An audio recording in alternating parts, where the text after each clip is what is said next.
to Latin Americans, if we talk to Asian Americans, if we talk to Black Americans, if we united with white Americans, we could deliver the city and the county, and we could turn Gwinnett blue. And what did we do in 16? We delivered Gwinnett County. But see, then Gwinnett decided to show off. And in 2018, you not only sent more blue votes, you sent folks to the State House, and now we're 16 votes away from victory in the State House. Because what we can do this year is something people didn't believe we could do 10 years ago. 10 years ago, when we lost every statewide office, they told us we were done. When we didn't win elections in 2012 and 2016, when we didn't take the White House, they said it's just a mirage. We know it's not a mirage. We know it's not a miracle. We know it's meaningful, and it's our mission, and we're going to get it done this time. We're going to get it done because we live in the state of Georgia, where 373,000 Georgians have contracted COVID, where 7,790 Georgians have perished, where 1.4 million Georgians do not have health insurance, and where under Republican leadership, 2 hospitals closed down in the middle of a pandemic. But we know that while Trump lies, Joe Biden will deliver. We live in a state where evictions are going up and jobs are disappearing. But we know that we've got the ingenuity, the fortitude, and the ability to win, because while Trump hides, Georgia knows that Biden will deliver. And when racial justice is on the line, when racial reckoning is what we know that while Trump divides, Biden and Harris will deliver. They've got a plan to build back better, a plan to make certain that every Georgian has the job they need, the health care they deserve, and a future they want. Because we know that with Biden-Harris, we will build back better. We will restore the soul of this nation. But in the Peach State, in the Peach State being in the South, we know we don't just give you what you ask for, we give you a little extra. So not only are we going to give 16 electoral college votes to Joe and Kamala, we're going to send them 2 U.S. senators to get the job done. My friends John Ossoff and Raphael Warnock are going to take this country forward. And it's going to be Georgia that delivers those two men to the Senate. Warriors for peace, warriors for justice, warriors for progress. And while my good friends Hank Johnson and Sanford Bishop, while they are doing the work they need to do, while David Scott is doing the work he needs to do, last time we sent them Lucy McBath because we knew they needed a woman's touch from the Georgia delegation. And this time we're going to send Lucy back with a new friend, Carolyn Bordeaux. But we also know that justice and progress go all the way down the ballot. And that's why, Gwinnett, you are going to vote like your life depends on it. You're going to vote from every seat. You're going to vote for the county commission chair, because we need a county commission chair that wants progress in Gwinnett County. You're going to vote for state legislative representatives who will flip the state house so we can control redistricting in the house and make sure that voters pick their politicians. Politicians won't be picking their voters in 2021.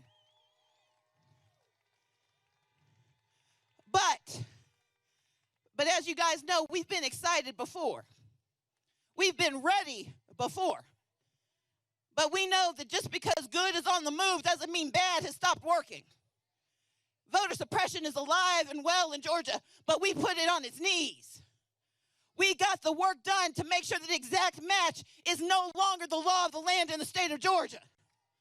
We've done the work to make certain that if you make a mistake on your absentee ballot, they've got to let you know and let you fix it. But we also know that long lines may show enthusiasm, but they also show incompetence and the lack of investment from the Secretary of State. But we're not going to let them distract us. So I've got 2 rules for you guys as we go into the final days. Number 1, don't panic. Say it with me. Say, don't panic. Because we got this, guys. We know what we're facing this time. We know what it looks like to have the right to vote in the state of Georgia. We know what it looks like to have leaders who want to hear our voices and let us make our own choices. So we're not going to panic when we hear the lies. We're not going to panic when we see militias. We're not going to panic when people tell us that we're not going to win. We are going to work to make sure that victory is ours. Don't panic. But the second thing we do is we're not going to get out of line. Because when we go to vote on Tuesday, we're going to fill the lines with people who know their voices matter. Those folks who live down that street, we try to make sure we speed through when we're driving. Those folks whose voices have been silenced for so long because they didn't think voting mattered. I don't believe in telling people they were wrong. I believe in telling people it's different now. Because there are more of us than there are of them. There are more of us who want justice. There are more of us who want jobs. There are more of us who want recovery from COVID. There are more of us who want Joe Biden and Kamala Harris to lead this country forward. And so we're not going to panic and we're not going to get out of line. Say, stay in line. Stay in line. Stay in line. If we don't panic and we don't get out of line, then we will get what we deserve. And that is a government for the people, by the people, and made so by the state of Georgia. Thank you so much. Now it is my honor to introduce Leslie Palomino. Leslie is a student at Georgia State, a third-year student who didn't just come to this lightly. Leslie is a super volunteer. See, Leslie is part of the American story, the Gwinnett story. She was born here in Georgia to Peruvian parents who were immigrants, who were undocumented. It took them 12 years to navigate our broken immigration system, but they did it for their children. And what did Leslie do with her opportunity? She went to work for my friend, my former colleague, Representative Brenda Lopez. Leslie worked to make sure that we had laws that supported Georgians, that supported dreamers, that supported families. And Leslie is going to work to make sure that she becomes an immigration attorney to fix a broken system. But Leslie, like you, isn't just waiting. She's working now, and she is here because she's a super volunteer who's going to help us meet and talk to the next Vice President of the United States. And so help me welcome Leslie Palomino to introduce Vice President-to-be Kamala Harris. Let's get it done, Georgia.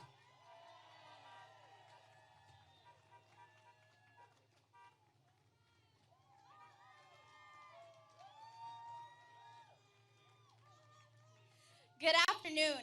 Thank you so much for that kind introduction, Leader Abrams. My name is Leslie Palomino. I am the proud daughter of two Peruvian immigrants who have instilled the importance of education and hard work.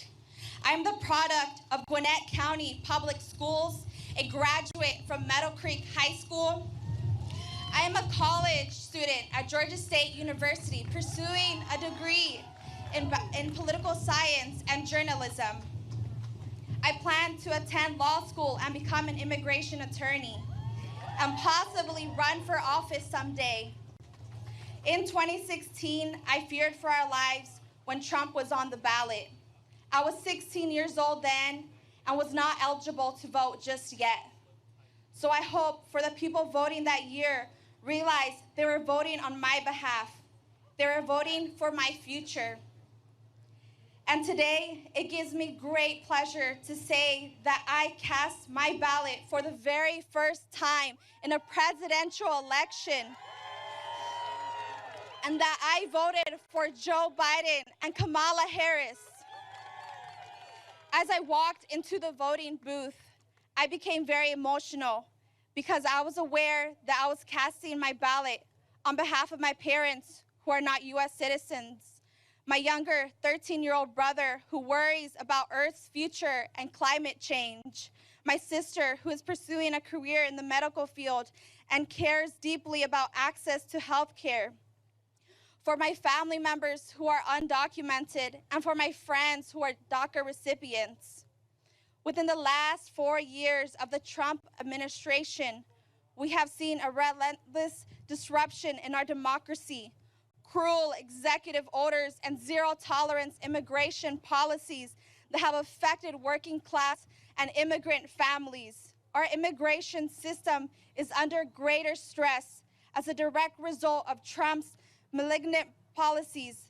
My own parents and sister had to wait over 12 years to become permanent residents.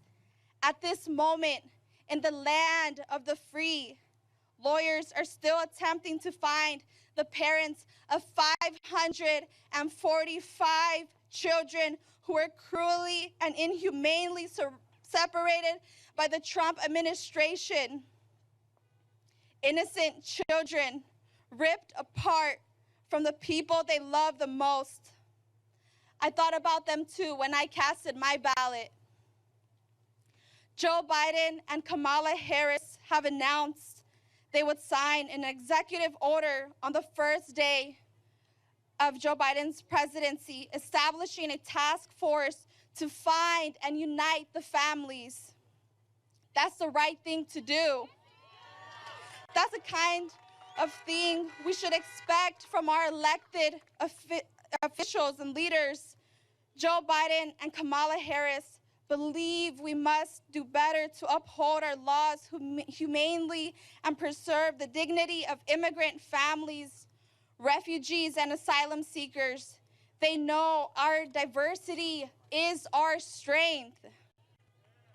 We must take urgent action to undo Trump's damage. Vote on Tuesday, November 3rd. Vote for the voiceless. Votar es poder. Thank you. And now, can you please help me welcome our future Vice President, Kamala Harris.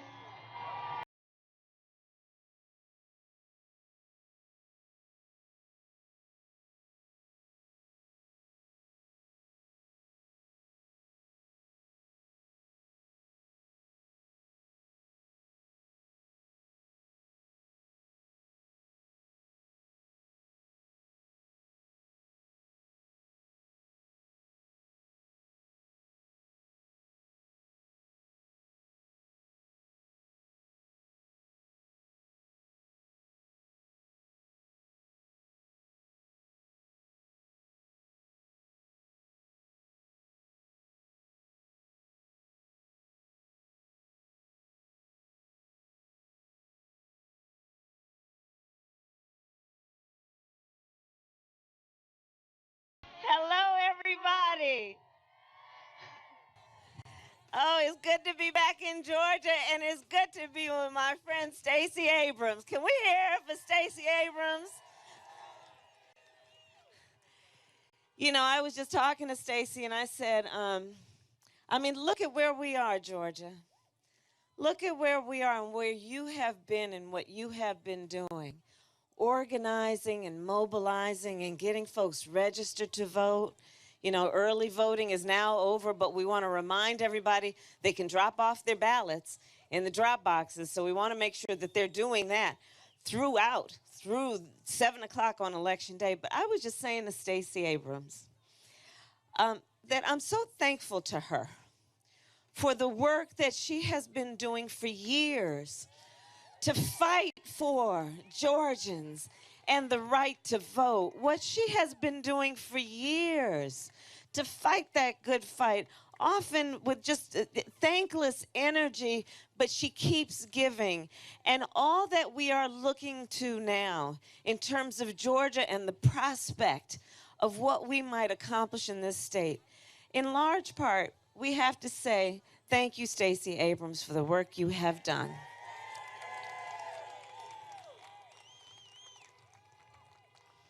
And I want to thank, of course, Lucy McBath. We got to get her reelected. Boy, there's Lucy. We talked about Lucy. You know, when you all elected Lucy McBath, that made a real statement about who we are as America. That was a real statement about who Georgia is as a state. That was a huge statement about who the South is.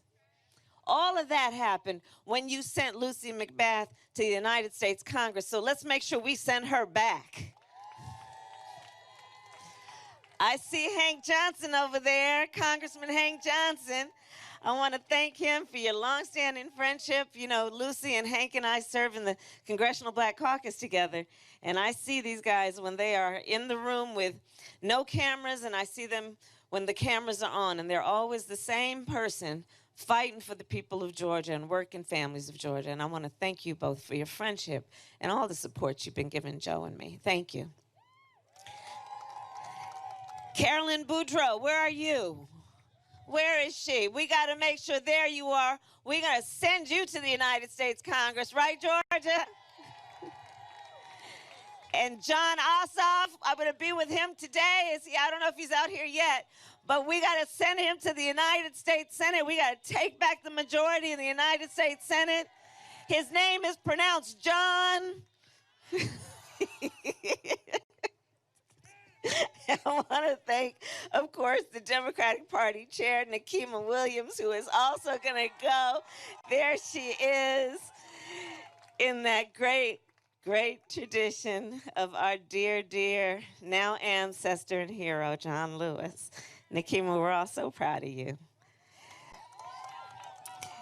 And Leslie Palomino, who introduced me, and Stacy said it, really just a voice about who we are again as a country and our future. When I look at her and so many of our young leaders, I know our future is bright. So I'm back in Georgia. We got 2 days to go. And I came back to Georgia because I wanted to just remind everybody that that something's happening over there. Okay. Right, there we go. We don't want it to fall. You all are going to decide who's going to be the next president of the United States.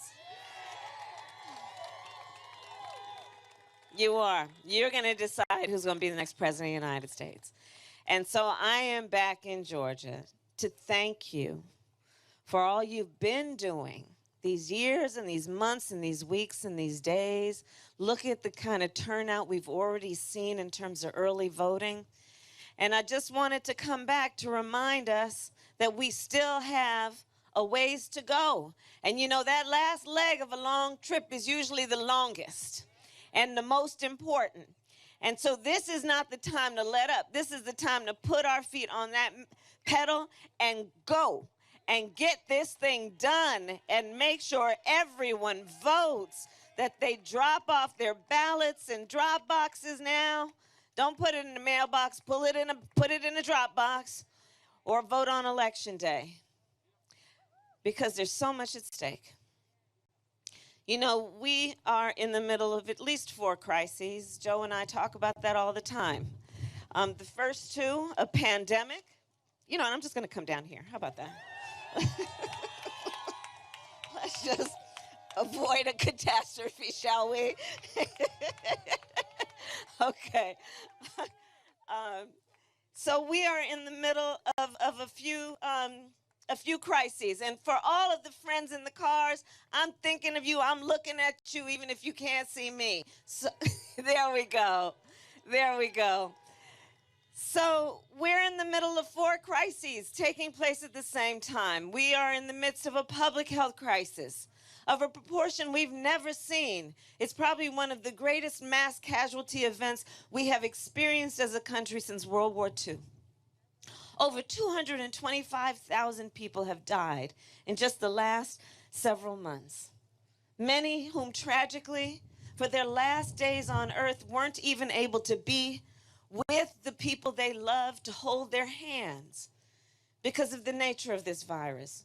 9 million people have contracted the virus with untold long-term health consequences. Doctors are talking about things like lung scarring. And the thing is, it didn't have to be this way. It didn't have to be this bad. Thanks to a fellow by the name of Bob Woodward, we know that on January 28th, Donald Trump was informed about the seriousness of this. He was told it is 5 times as deadly as the flu. He was told it can impact people of every age. He was told it is airborne. And what did he do? He covered that information up. He suggested that this was a hoax. He minimized the seriousness of this. He lied to the American people. And this is now where we are. And on top of it, he has the gall to be in court with his boy, Bill Barr, trying to sue to get rid of the Affordable Care Act that President Obama and Vice President Joe Biden passed that brought health care to over 20 million people that didn't have it. That for the first time gave protections to people with pre-existing conditions. Honk if you know somebody with diabetes. Honk if you know somebody with high blood pressure, with lupus, surviving breast cancer.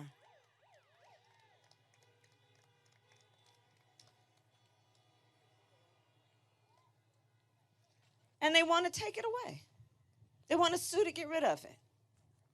So you have that on the one hand. On the other hand, you have Joe Biden.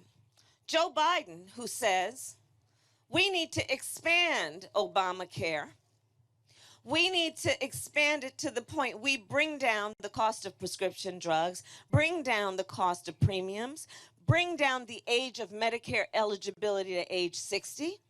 Joe Biden, who says, we understand that when we're talking about health care, the body doesn't just start from the neck down, it includes the neck up, and that's called mental health care. There's a very clear choice in this election. Let's look at the crises that we are facing in terms of this economic crisis. Over 30 million people filed for unemployment in just the last several months. Here in Georgia, 1 in 8 households is describing a member of their household, if not the entire household, as being hungry. Here in Georgia, 1 in 5 households is describing an inability or a concern about their ability to pay rent. Here in Georgia, 1 in 4 small businesses has gone out of business, potentially never able to reopen. And again, Georgia, there's a real clear difference. On the one hand, you have Joe Biden, who on the subject of the economy, when asked about it, how's the economy doing? What Joe says is, well, you tell me, how are working people doing? How are working families doing? Joe says, we need to deal with the fact that you want to talk about the economy, then let's not ever raise taxes on anybody making less than $400,000 a year. We will also bring down the middle class tax rate. We will also pass a bill that allows people to have a $15,000 tax credit for first-time home buyers for down payment and closing costs. Joe says no working family should pay more than 7% of their income in child care. There's a real difference here. On the other hand, you have Donald Trump, who when asked about the economy, asks about the stock market, asks about rich people, passes as one of his first orders of business a tax bill benefiting the top 1% and the biggest corporations of America, to the point that we are all now going to have to deal with a $2 trillion deficit.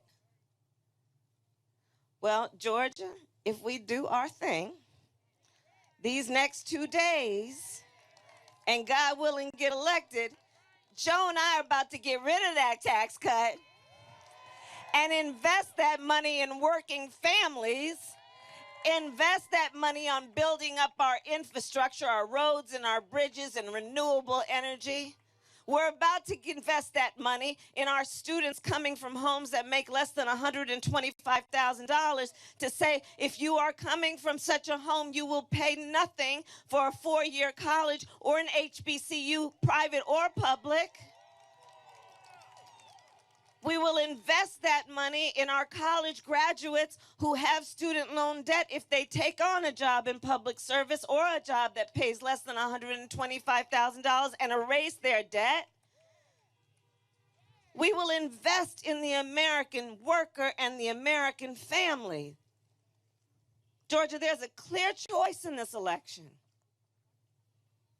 A clear choice. In the midst of it all, we are also having a long overdue reckoning on racial injustice in America. Joe Biden, a student of America's history, someone who has the courage to speak truth, has the courage to speak the phrase, Black Lives Matter.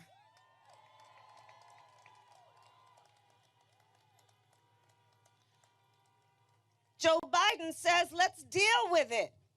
Deal with the history that has resulted in stark disparities based on race in our healthcare system, in our criminal justice system, wealth disparities, educational disparities. Joe says, let's deal with that on criminal justice. We will decriminalize marijuana and expunge the records of people who have been convicted for marijuana offenses. We will shut down private prisons. We will end the cash bail system, which is not only a criminal justice issue, but an economic justice issue. We will require reform of policing. We will ban chokeholds and carotid holds because George Floyd would be alive today if that were the case.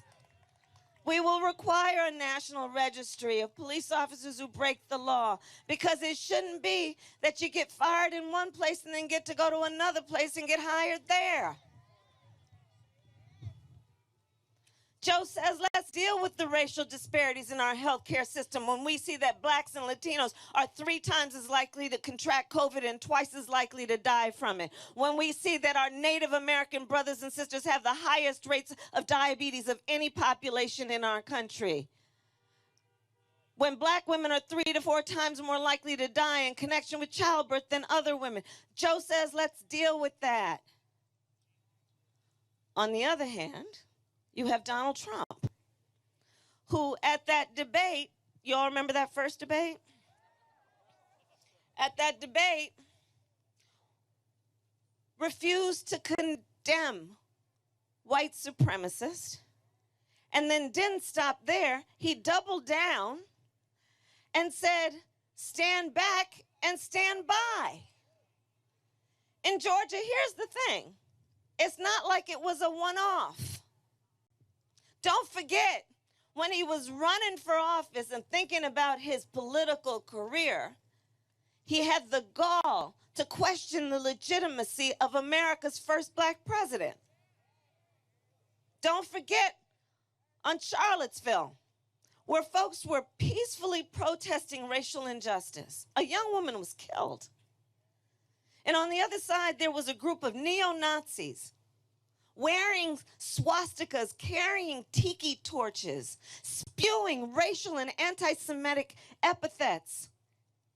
And the President of the United States said there were fine people on each side. A president of the United States who called Mexicans criminals and rapists, who as his first order of business, put in place a Muslim ban. Georgia, we are better than this.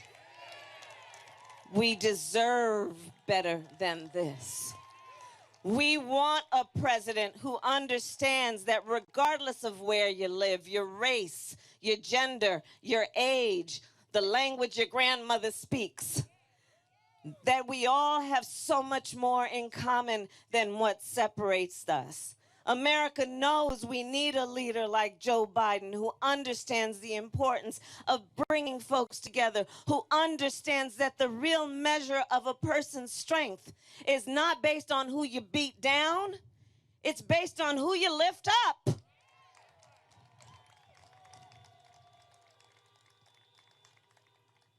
We have a real clear choice in this election in terms of the future of our country. Not to mention the crisis that we are facing, which is the climate crisis. Now, y'all know I come from California, but the West Coast is burning. From California up through Oregon, Washington, over to Colorado, wildfires. I've met with families that have been evacuated, never to return to their homes. I've met with firefighters who were fighting the fires while their own homes were burning. In fact, my brother-in-law is a firefighter. On the Gulf Coast states, the neighbors to here, right? We've had 5 named storms just this year. And you know, you name a storm because it's that big. In the Midwest, floods that have caused farmers to lose a whole season of crops. So Joe Biden says, hey, we need to deal with the reality of this, the urgency of this. The clock is ticking. We need to have timelines like net zero emissions by 2050. We need to invest in renewable energies and wind turbines and solar paneling. And let us understand this is about the creation of jobs, millions of jobs. This is also about equity and civil rights. When you look at the fact that in all of the poor air quality districts in our country, 70% of the residents of those places are people of color. Joe understands that. On the other hand, you have Donald Trump, who, I kid you not, so he was asked about the wildfires in California. And the question went something like, so there's, you know, the scientists are telling us that there's human behaviors that are contributing to these extreme weather conditions and the wildfires. The President of the United States, the Commander-in-Chief of the United States, responded by saying, science doesn't know. What is that? Well, here's the thing, Mr. President. Science does know, and so does the leading scientific magazine that endorsed Joe Biden for President of the United States.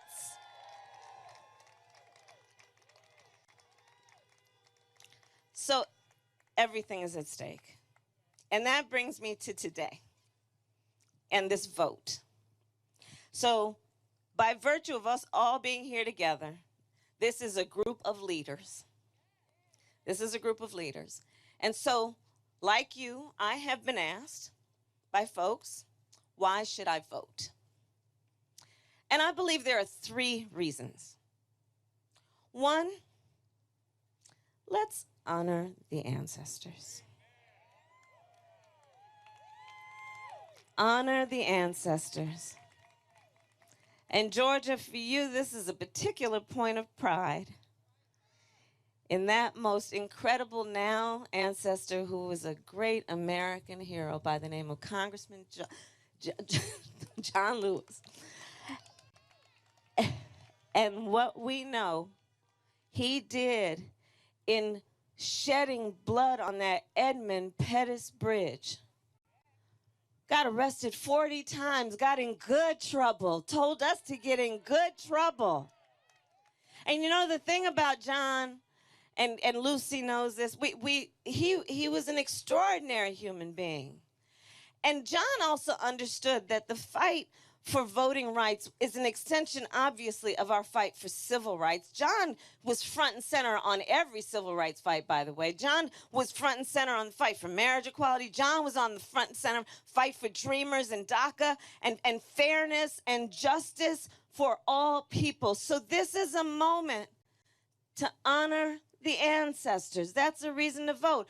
To honor the fact we just celebrated the 100th anniversary of the 19th Amendment.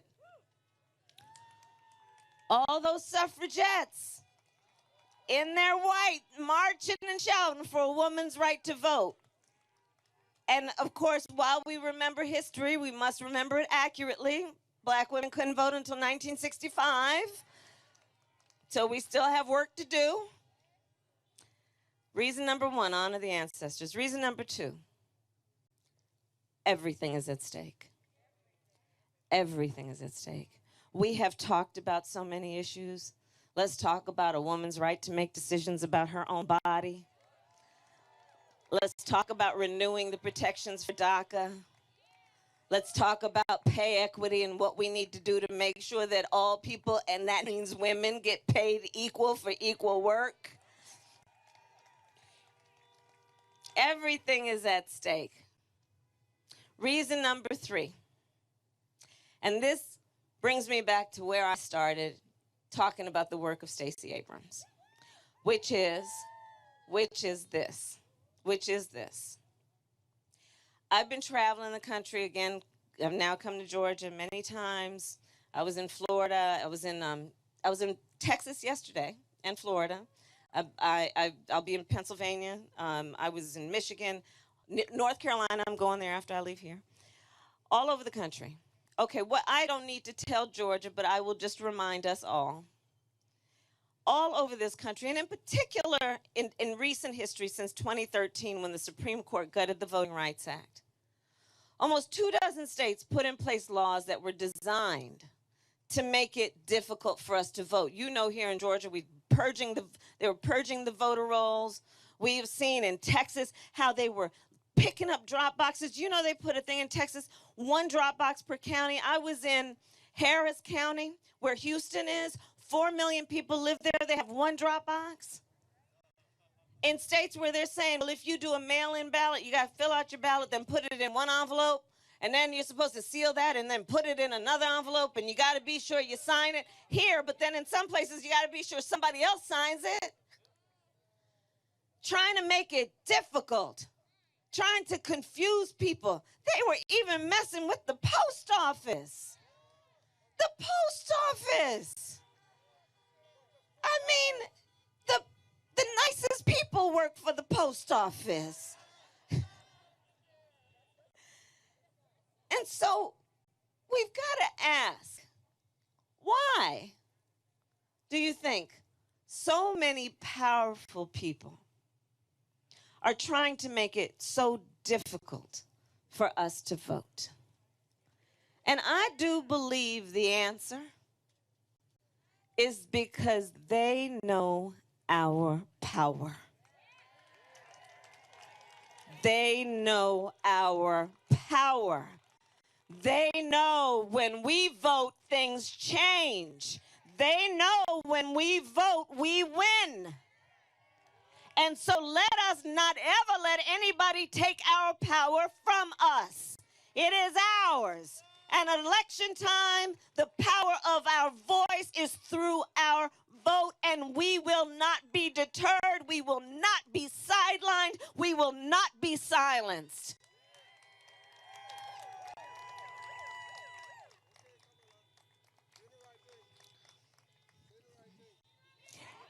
And here's my last point. Here's my last point. This moment will pass. And years from now, our children, our grandchildren, and others, they will look in our eyes, each one of us, and they will ask us, where were you at that moment? And what we will tell them is so much more than just how we felt. We will tell them what we did.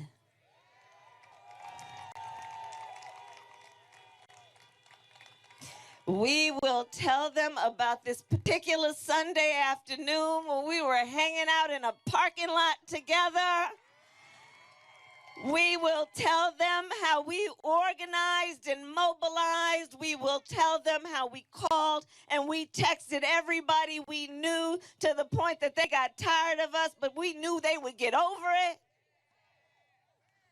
And we will tell them we elected Joe Biden the next president of the United States.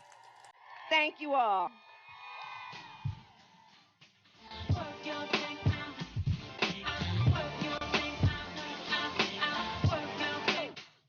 So many girls, I hear you've been running from the beautiful queen that you can. So I'm coming, read the book of my life and see I'm overcoming. Just because the length of your hair ain't long, and they often criticize you for your skin tone. Wanna hold your head high.